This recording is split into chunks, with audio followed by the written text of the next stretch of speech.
Okay, Mark chapter 16, verse 16. He who believes and is baptized will be saved, but he who does not believe will be condemned. Again, he who believes and is baptized will be saved, but he who does not believe will be condemned. Let us pray.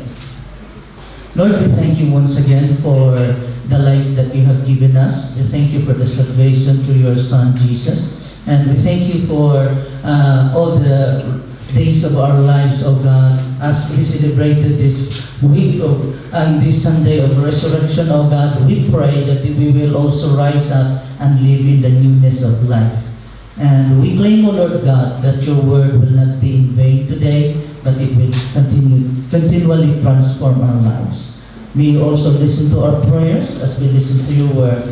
In Jesus' name. Amen. Amen. We may now all be seated. And at listen, good morning to all of you. Good morning, everyone. Blessed Resurrection Sunday. Do you know what is meant by Easter, or where does the word Easter comes from? Do you think Easter Sunday is biblical? No, it is not biblical. Actually, Easter is a pagan goddess. The Catholic Church or the Church just adopt Easter Sunday, but it is not actually biblical. Easter is a pagan goddess, so instead of greeting Easter Sunday, we should greet each one a Resurrection Sunday. Amen? Okay, so obviously our topic is about water baptism. Let me ask you, what is the difference between an adult and infant baptism? Pastor, the adult is supposed to be when you adult to baptize you because you know who is God.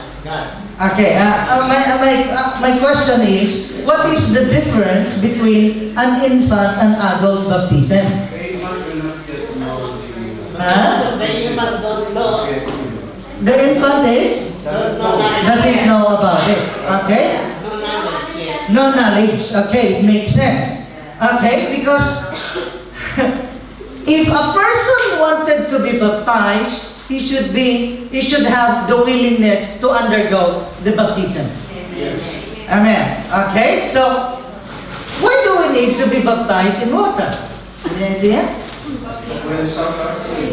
To cleanse our sin. Very good. Public declaration. Okay. You don't have shower at home? Because Jesus, when he baptized at the age of 30. Okay. That makes sense. To bury the old life. To bury the old life. Makes sense. Okay. So, our aim for this topic is for us to have a wider understanding regarding water baptism. Okay. Let me ask you before we're going any further. Could you be saved without undergoing water baptism? Who said yes? Who says no? Could you be saved without water baptism? Yes. Pastor, if I could be saved without water baptism, what's the point of going under having water baptism? So that's the things that we're going to study today. Okay, so first point I'm going to stress, what is water baptism? Baptism in water.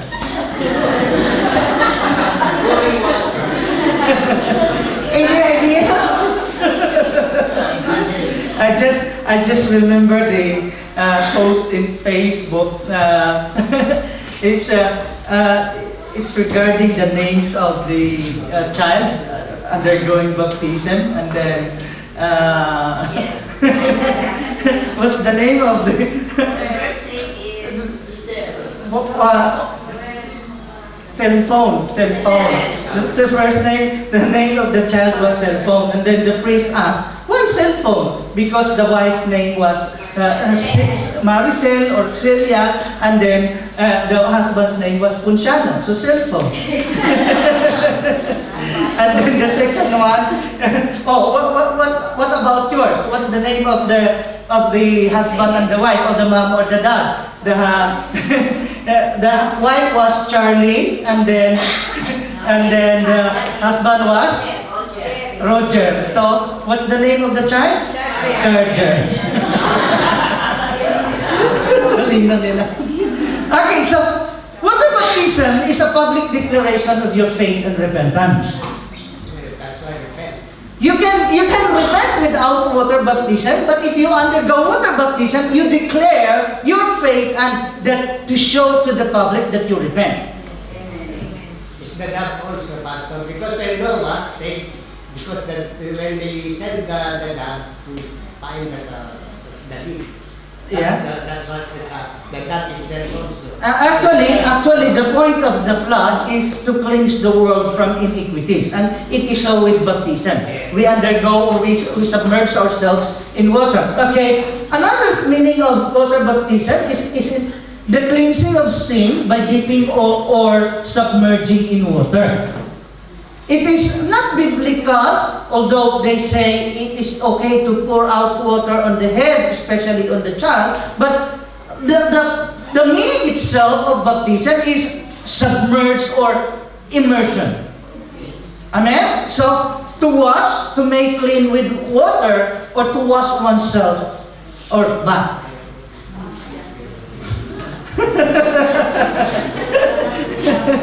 Okay, so Matthew chapter 11 verse 3, I indeed baptize you with water unto repentance, but he who is coming after me is mightier than I, whose sandals I am not worthy to carry. He will baptize you with the Holy Spirit and fire.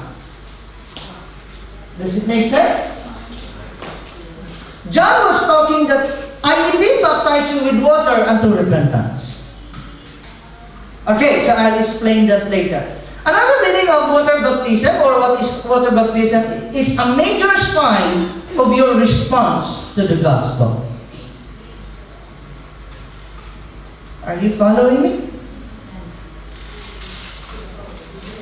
In Matthew chapter 3, verse 5 and 6, when John was preaching in the wilderness because he had the spirit of Elijah to prepare the way of the Lord, then the people from Judea and all surrounding places went out to him, confessing their sins, and they were baptized. In other words, after hearing the words of God, after hearing the gospel, they submit to the water baptism because it was a sign of the response to the gospel. Pastor, can I respond to the gospel without water baptism? Why not? Yes, you can, but why not go under water baptism if you really responded? Amen. Amen? If Jesus himself submit to water baptism through John, the more we should undergo water baptism. Amen? Okay, so Matthew chapter 5, although I've said this already, then Jerusalem, all Judea, and all the region around the Jordan went out to him and were baptized by him in the Jordan, confessing their sins. So, as a response to the gospel, they undergo water baptism. Another meaning of water baptism is, it is also a preparation for the baptism of the Holy Spirit. What happened when Jesus came out from the water after baptism? The Holy Spirit. Spirit comes You know down. that pastor, Okay. around the head of the Jesus. Okay? The Holy Spirit in a form of a dove rested on Jesus. In other words, once we submit ourselves in water baptism, once we have repented of our sins, the Holy Spirit is ready to come upon us. And pastor, and the same symbol also with Noah on the time when he sent the dove. Yes. But the Holy Spirit that time was in the form of a dove. Okay? So, Matthew chapter 3 verse 16. When When he had been baptized, Jesus came up immediately from the water, and behold, the heavens were opened to him, and he saw the Spirit of God descending like a dove and alighting upon him. Amen. So this time it is not a symbol, but it is the Holy Spirit Himself in a form of a dove rested upon Jesus. Okay, so water baptism is also a requirement by God. Do you think so? Okay, let's see. Aside from a requirement from God, it is a preparation of the Lord's way. John said, repent, for the kingdom of heaven is at hand. So, when the people repented, they undergo water baptism because it is a preparation of the Lord's way. Amen? What do you think would happen if Obama will come here in UK? Huh? Pastor, can I ask something? Is Obama a Christian or Muslim? It's not none of my business really. I do not know him personally. It's out of my topic, and I don't read much about Obama. I rather read the Bible rather than reading about Obama. It's hard to judge, but it's only God knows. Okay, my point here is not just Obama. Let's say Aquino, Noynoy Aquino. What would happen if he would come here? People will prepare. Huh? The people will prepare. People will prepare in what way? They will say. Any idea? No. Before the president would come, they would send what? Advance party to what? For security reason and to prepare the people for his coming. And it is so in Christ, He sent John to prepare the way for him so that people will be ready when he comes. So, John said, I indeed baptize you in the water baptism unto repentance, but somebody is coming more than me. In other words, John was preparing for the way. And water baptism is a preparation of the Lord's way. What is the prophecy, Pastor, from the Isaiah? Yes, and that prophecy was fulfilled when John the Baptist preached. By the way, good morning, our topic is about water baptism. Okay, so Matthew chapter 3 verse 15, but Jesus said, it should be done, for we must carry out all that God requires. So John agreed to baptize him. That was in NLT translation. When Jesus go to John, John said, I should be the one being baptized by you. Why should you come to me and be baptized by me? But Jesus said, let it be done, to fulfill the righteousness written in the Old Testament. And in this translation, Jesus said, for we must carry out all that God requires. In other words, God requires water baptism. Amen? You may say, Pastor, I have been baptized when I was a baby. Let's talk about that later. Okay, so another meaning of water baptism, it is a preparation making us fit into a ministry. Amen. Amen? When I was in Marindoque, way back 1998, there was a school supervisor, and then I was teaching them how to make sermon preparations, and then she told me, why are you giving us this training, but you are not letting us preach right away? And then I said to her, Jesus himself, how many years did he go training? 3 years. Not 30 years. Huh? 30 years. 30 years. And how many years was his ministry? 3 years. 3 years ministry, 30 years training. Nowadays, 3 years training, 30 years ministry. And less effective. Why? Because although he only had 3 years ministry, he had a 30-year preparation for that. And he started his ministry only after being baptized in water baptism. Amen? Before, I said, I haven't given so much emphasis on water baptism, even to the trustees or choirs. I think we have to change now. Amen. Before a person could volunteer as a worker in this ministry, they should undergo water baptism. Amen? Okay, so Jesus started this ministry only after being baptized. Second, what are the requirements for water baptism again? It is not water baptism without water. Repentance. Before repentance, you must believe the Lord Jesus Christ. This is where an infant baptism becomes unbiblical, because first and foremost, if you wanted to be baptized, you should believe the Lord Jesus Christ. So you cannot say a baby believes in the Lord Jesus Christ. There's no point having water baptism or being baptized if you don't believe yourself. Okay? So he who believes and is baptized will be saved. So after you believe, you get baptized, then you will be saved. Then baptism without faith is nonsense. I've said that already. Second is repentance. Repentance is a change of mind. Yes? So, you just not only believe, you should also repent. Let's say, for example, I have a very good friend of mine, and even his wife was my friend as well.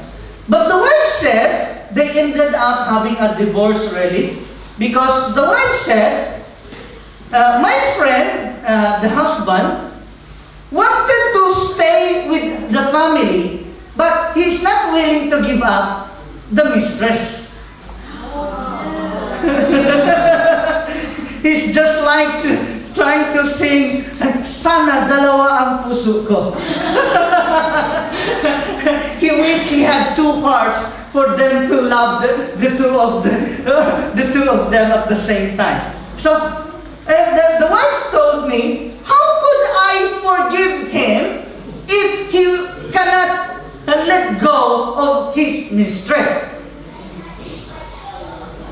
Do you think this man repent? No. No. It's just like, okay, this is a very common story. A parishioner went to the priest for a confession, and then the priest said, this is your penitence.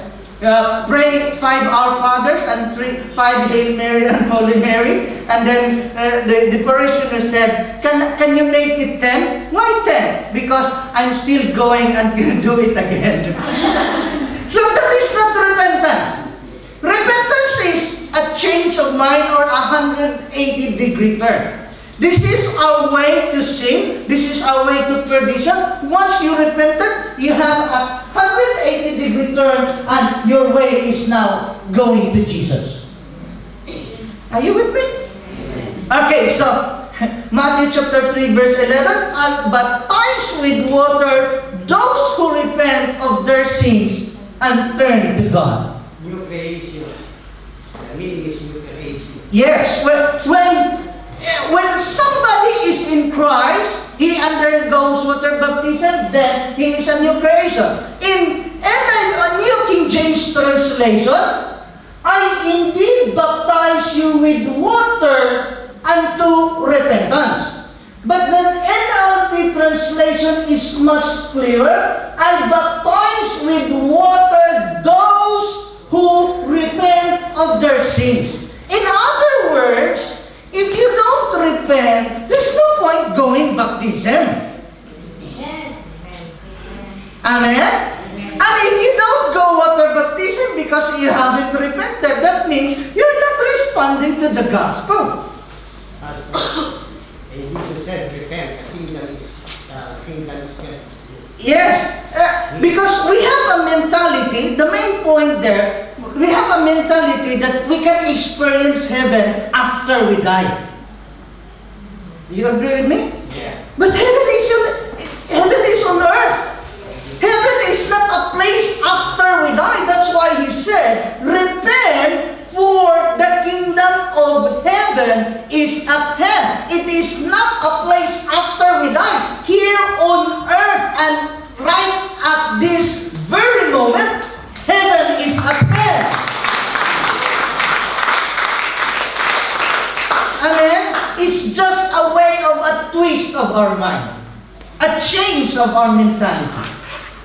We become angel. Amen? Do you think heaven could be on earth? Oh, the way you answered yes, you don't seem to be convinced. Heaven is on earth. Amen. Okay? Letter C is confession. So we need to believe in the Lord Jesus Christ. B, we need to repent. C, we need to confess.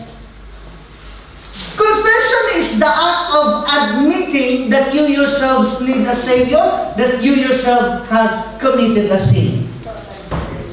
Total surrender, okay? And we're baptized by Him in the Jordan, confessing their sins. But Pastor, Jordan River is dry now. I don't care if Jordan River is dry now, but we can go to a swimming pool and there is plenty of water. We're not going to Jordan River anymore. Maybe there's a drought somewhere over there. Okay, so it is a very good point to take note that they confess their sins before they undergo water baptism. Amen? It's just like saying, a man would say, I changed everything. I would never do sin anymore except for one, lying. Do not believe that person. Are you trying to get what I wanted to say? Because if you say you didn't sin or you're not a sinner, you're a liar. And 1 John chapter 1 verse 9 says, but if we confess our sins to Him, He is faithful and just to forgive our sins and to cleanse us from all wickedness. So if you don't admit, if you don't confess your sins, God will not forgive you.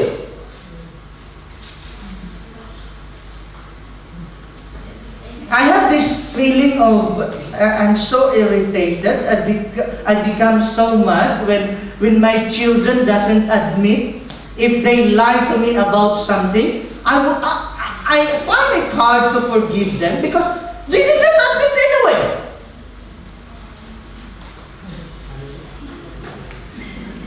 Does it make sense? Huh? If they do not admit what they have done, I find it hard to forgive them.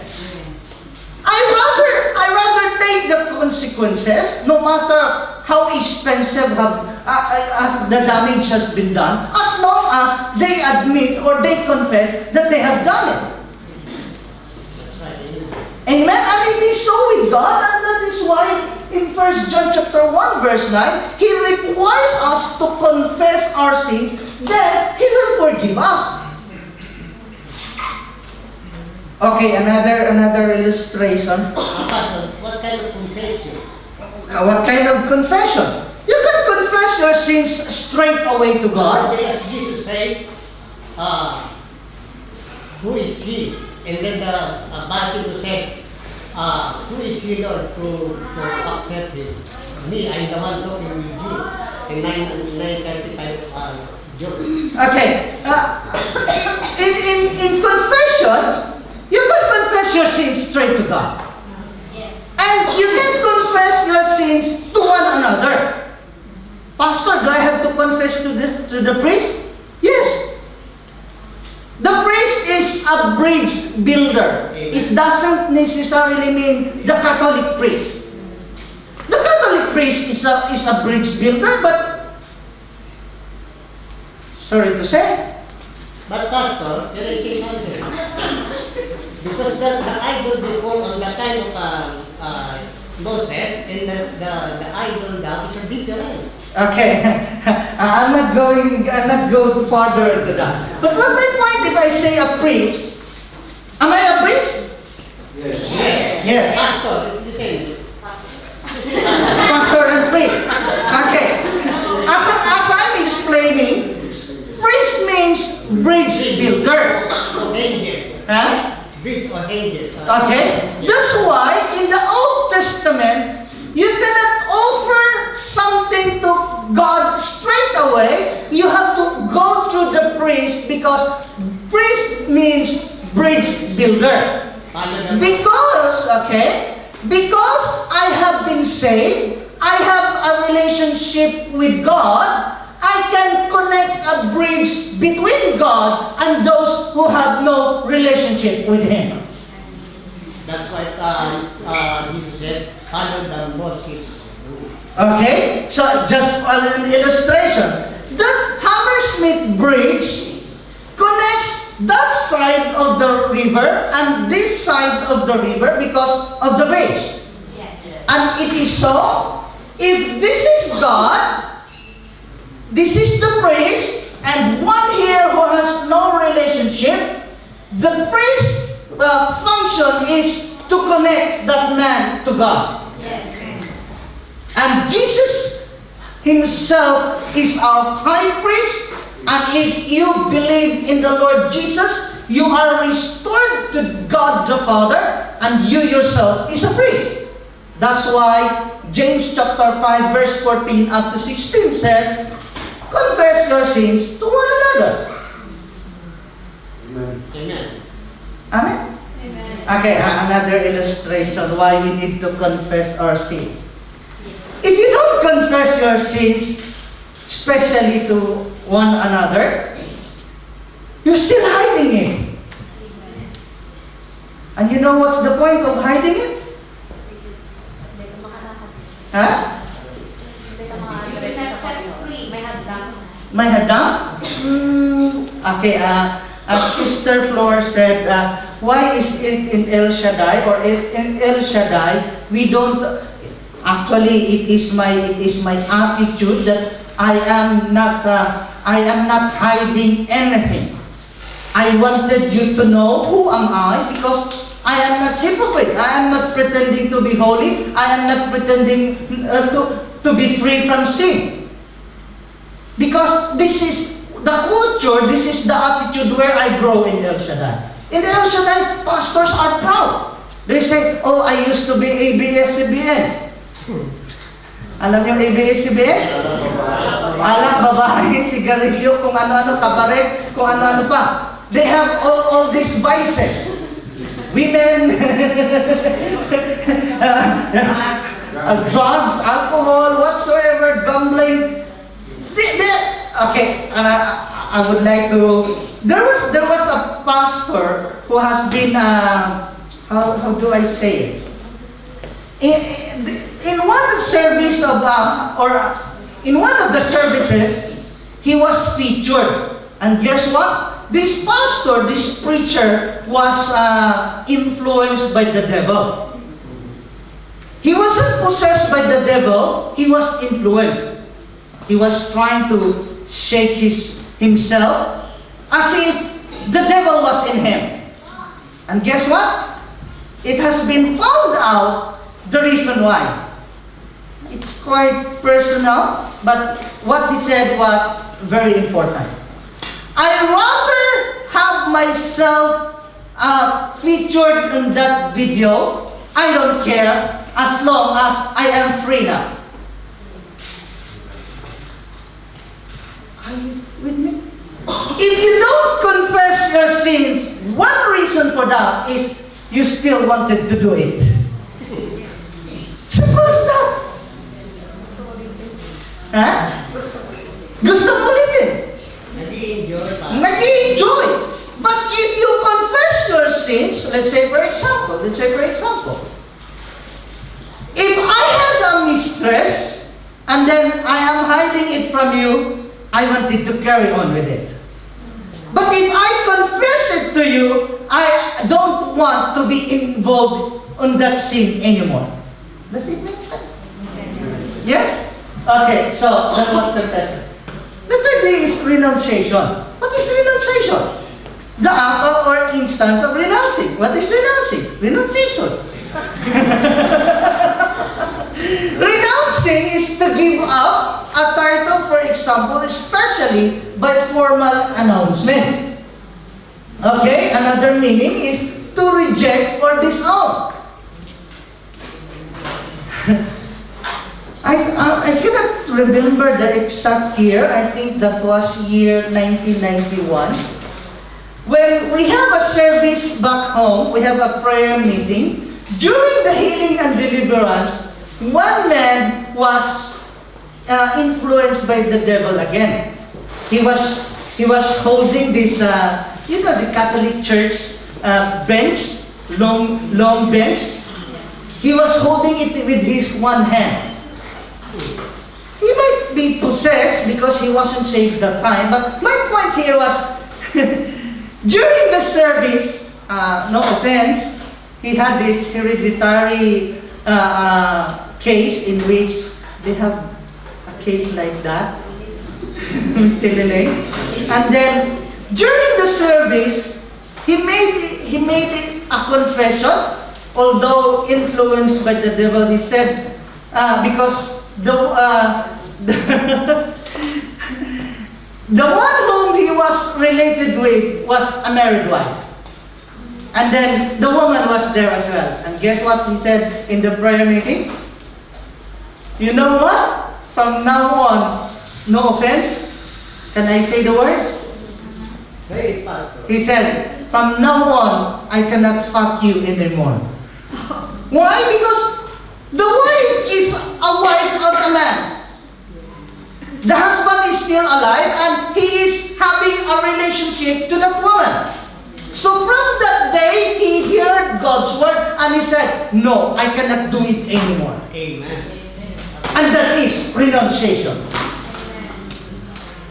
You cannot go water baptism, you cannot carry on going to church without renouncing sin, without rejecting sin, without giving up those things which are not pleasing to God. Amen.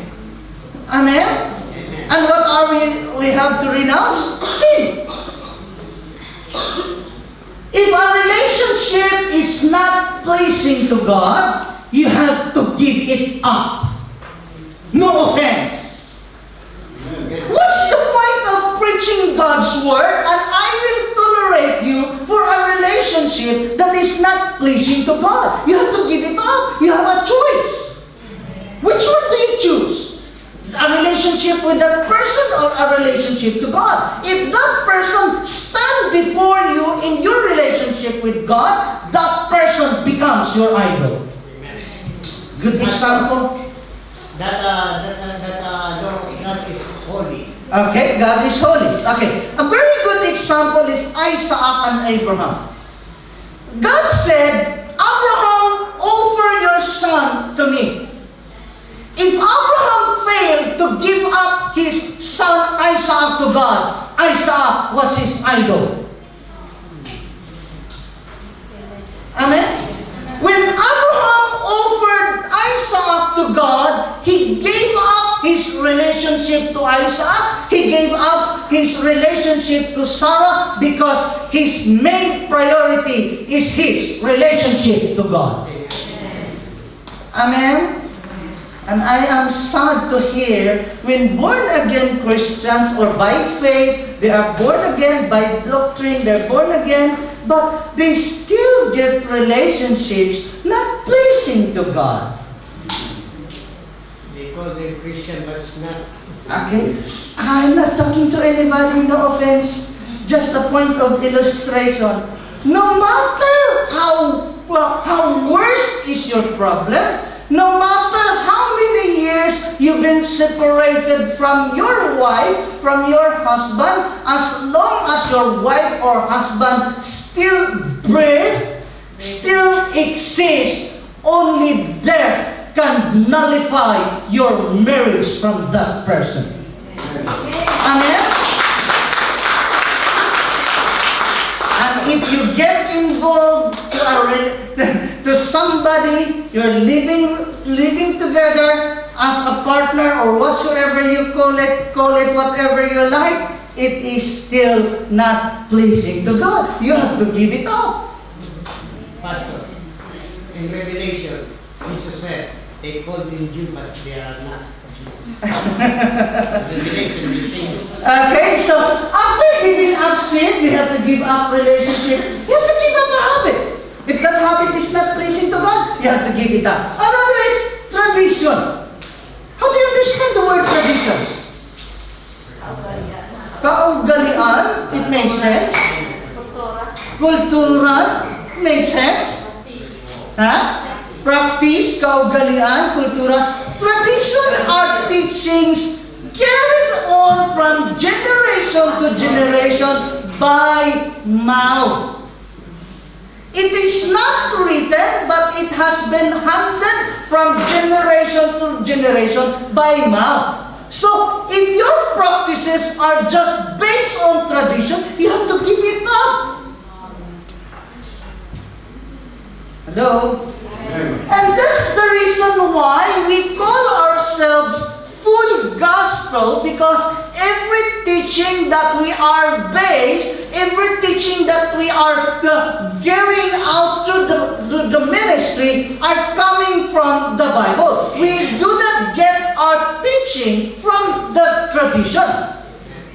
Let's say, for example, of a good tradition is Acts chapter 19, verse 19. Okay, this is not perfectly a tradition, but they gave it up. Also, many of those who had practiced magic brought their books together and burned them in the sight of all. And they counted up the value of them, and it totaled 50,000 pieces of silver. Let's just say example, 50,000 pounds. The cost of the books was 50,000 pounds. Why don't they have to burn it? Because they give it up. Because that's called books. Huh? Or code books. Yes, it makes sense. That's why even in the Catholic Church, in the charismatic fellowship, you have to give up your amulets.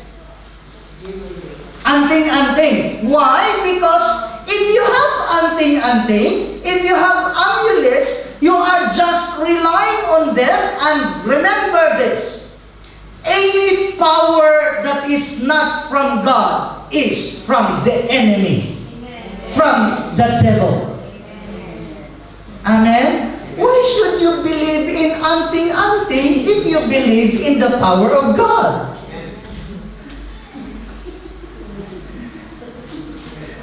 Amen? My lolo, my granddad has this anting-anting called San David. Anybody who have idea of the power of San David, anting-anting? It has the power to women, to become attracted to women, or women will just like you for nothing. And I told my lolo, I do not need that.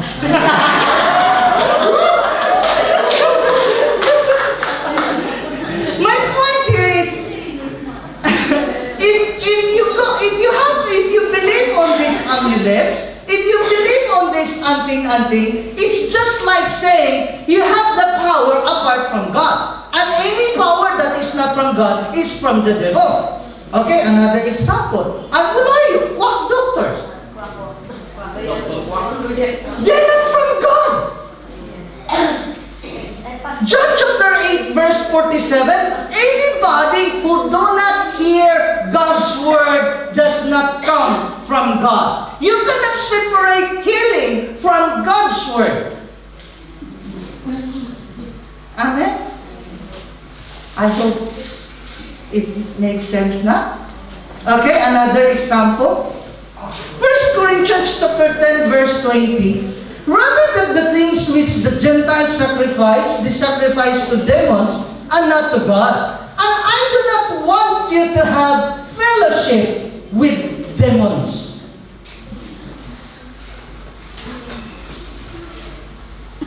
Do you want to have fellowship with demons? What did he meant to say when he said fellowship with demons? Okay, a very good example of this is fiesta. No offense, sorry to say. Fiesta, they say, we give thanks to the patron, we give thanks to saint so and so, as if the saint is the one giving the blessing. Who's giving the blessing? God or the saint? God. But especially in Bohol, oh my goodness, we are so religious enough. We have two fiestas. Fiesta for the town and fiesta for the barangay. Especially next month. Oh my goodness. Whole month of May, there is fiesta every day in Bohol. And they say, what they say? We give thanks to San Jose, we give thanks to San Pedro, we give thanks to San Agustin. Give thanks to God because James chapter 1 verse 17, every gift and perfect gift comes from above. If it comes from above, all thanksgiving goes above. Amen? And there's no point praying to somebody. I should make it clear because lots of people doesn't understand this and this. Oh, you're born again. Oh, born again kayo na lang dyan. No. The point here is, why would you pray to somebody who doesn't hear you? Amen? Okay, let's go straight to the point. What's the point of praying to Mary? And Mary is not an omnipresent. He is not all-knowing. And He is not omnipotent. She got no power. She cannot hear you. Why should you pray to her? That's idolatry. Only God is all-knowing God, all-present God, all-powerful God. So all our prayers should go straight to God. Amen? You should rather ask prayers from me. At least I can hear you. I can join you in prayers. But the Bible says, Matthew chapter 18, verse 18, where 2 or 3 gathered in His name, I am in the midst of them. And where 2 or 3 agree in prayer, I will give the thing they ask for. Okay, very good illustration. When Pacquiao lost the fight with, was it with Bradley? No, Bradley first, I think, when Junisha blamed Pacquiao for renouncing his faith. Was it with Bradley? Okay. What did Junisha say? It's your fault because you renounce your faith. Was her mom right? No. Let's see. Jeremiah 44 verse 17, but we will certainly do whatever has gone out of our own mouth to burn incense to the Queen of Heaven. Who are they burning incense? To the Queen of Heaven, and pour out drink offerings to her, as we have done, we and our fathers, our kings and princes, in the cities of Judah and in the streets of Jerusalem. For then we have plenty of food, we're well off, and so no trouble. The pastor, not all the people in Jerusalem is a Jew. Okay. yeah. I know that. But my point there is, these people offer sacrifices to whom? Pastor, Okay. the Queen of Heaven is a Venus. Okay. Again, I'm not going further into that, but in other words, they were not offering to God, but they offered to the Queen of Heaven, and then when they offered to the Queen of Heaven, they have plenty of food, they are well off, so no trouble. Guess what happened? But since we stopped burning incense to the Queen of Heaven and pouring out drink offerings to her, We have lacked everything and have been consumed by the sword and by famine. The women also said, and when we burned incense to the Queen of Heaven and poured out drink offerings to her, did we make cakes for her, to worship her and pour out drinks offering to her without our husband's permission? In other words, when they were offering to the Queen of Heaven, everything was okay. That's what happened here. Amen? And when they stop offering, problems come. And that's what Judicia is saying. Because you renounce your Catholic faith, you lost the boxing.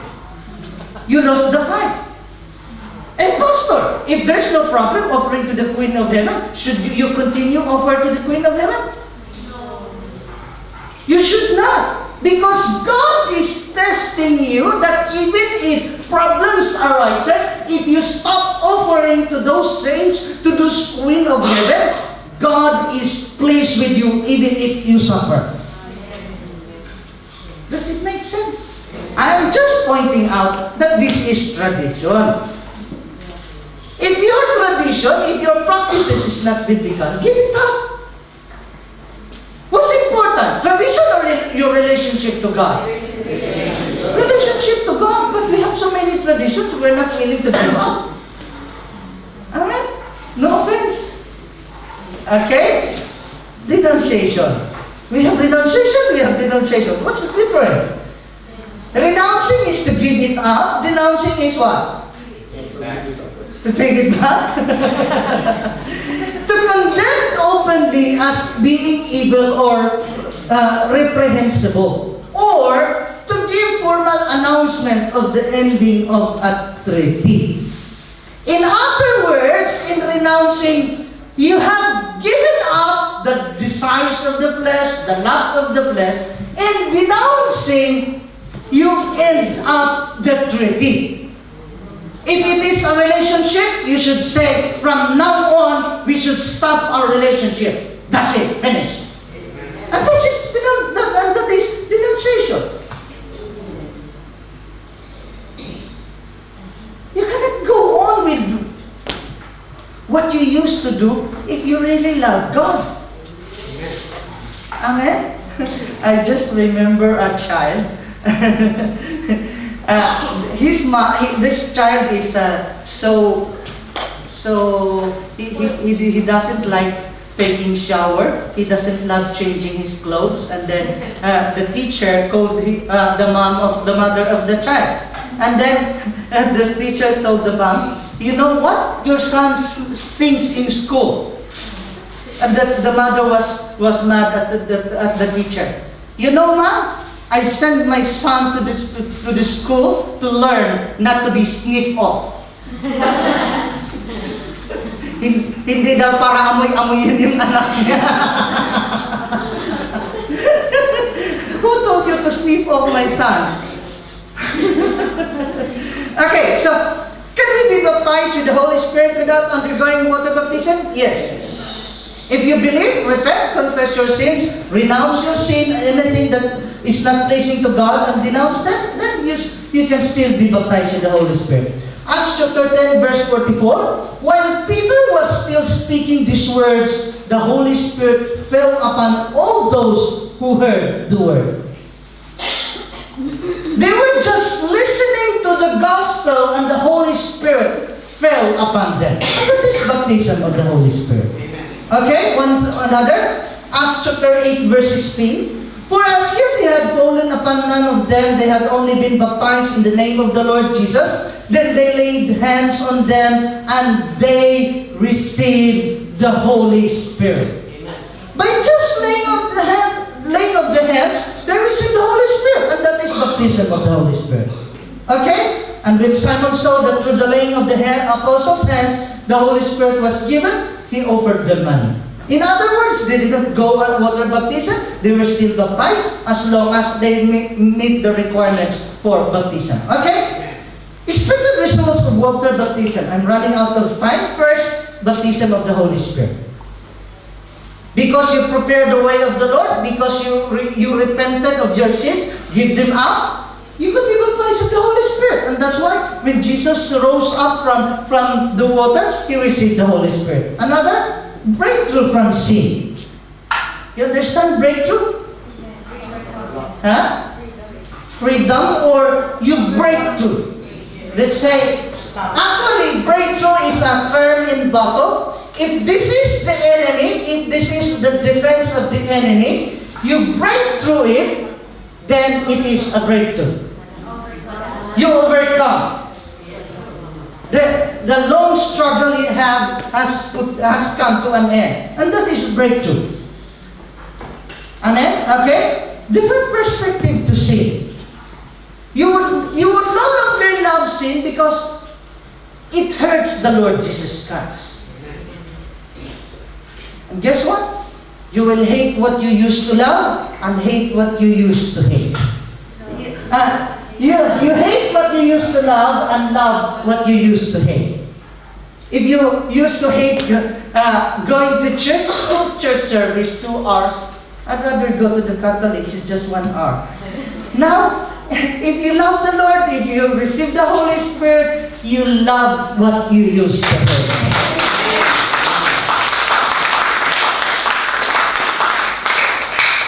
And guess what? In El Shaddai, the service every Saturday lasts for 5 hours. 5 hours. I'm not expecting you to do that. At least for 2 hours. But you should not be struggling in that 2 hours. But the Jew is all day. Huh? But the Jew is all day to the synagogue. Yes, the longer the better. Okay? Serving in the ministry. Once you receive the Holy Spirit, you would no longer be complacent. You will serve the Lord. Okay, last. What hinders from being baptized? It was Pastor Bobby's topic last Sunday. Lack of faith. Fear. Very good. Worry.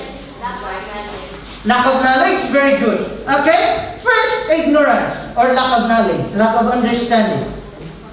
People would not go water baptism because they lack knowledge. As I have said, if Jesus undergoes water baptism, why should we not go water baptism? Second, being ashamed. Oh. Ashamed of what? Ashamed of renouncing their tradition or religious beliefs? What other people think? They're ashamed of receiving the Lord. You should not be ashamed of receiving the Lord. Amen. Jesus said, if you're ashamed of me in front of many, I will be ashamed of you in front of many angels before my Father. Amen. Jesus wasn't ashamed to undergo water baptism. Why should you be ashamed? You don't ashamed when he crucified him. Huh? You don't ashamed when he crucified him. He wasn't even ashamed when he was crucified for us. Okay? Ashamed of who they are. For them, okay, I have heard this word saying that I am ashamed, Pastor, to undergo water baptism because I am not ready. Ready for what? If you repent, if you have a change of mind, if you wanted to give up sin, you don't have to be holy to be baptized. Amen. Baptism is for sinners. And baptism is for cleansing anyway. That's why you have to undergo baptism because you need to be cleansed. Amen. You don't have to be holy to be baptized. Pastor, I'm a sinner. Who's not a sinner? We are all sinners. Amen? Okay? Unwillingness to give up what you hold dear or let go of it. I think this is the number one reason.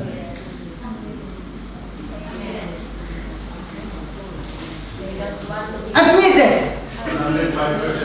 105%. So, if you're not willing to give up something, of course your reaction would not go through water baptism. And as Pastor Bobby asked last Sunday, what hinders you from being baptized?